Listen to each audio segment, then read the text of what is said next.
नमस्कार प्रणाम, आप सबके स्वागत बाटे दुबई भाली भौजी यूट्यूब चैनल पे। हम उम्मीद करतनी सब लोग अच्छा होखेम, सुरक्षित होखेम, घर पे होखेम। आज हम अपन फेवरेट सॉन्ग सुनाओतनी। फेवरेट सॉन्ग हमके बहुत अच्छा लागेला।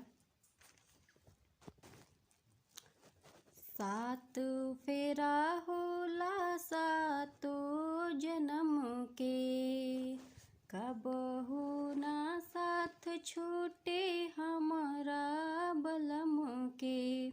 करिले पूजनिया तोहार है भोले बाबा, रखिहा सिंदूरवा के लाज।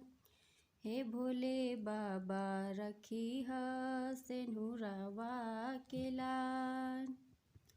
आवे ना बलमुआ पे कवनो बलैया, जिंदगी बिताई इनके चरण में छैया। आवे ना बलमुआ पे कवनो बलैया, जिंदगी बिताई इनके चरण में छैया।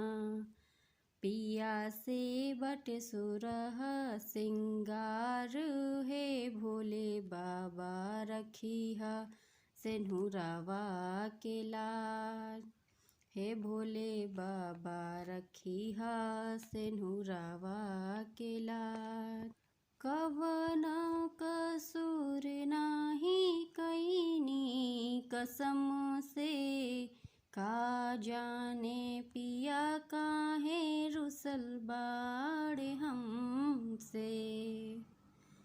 कवन कसूर नाही कईनी कसम से, का जाने पिया काहे रुसल बाड़े हमसे।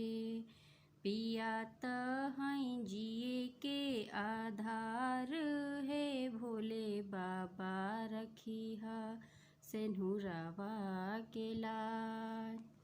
पिया से बाटे सुरह सिंगार है भोले बाबा, रखिहा सिंदूरवा के लाज।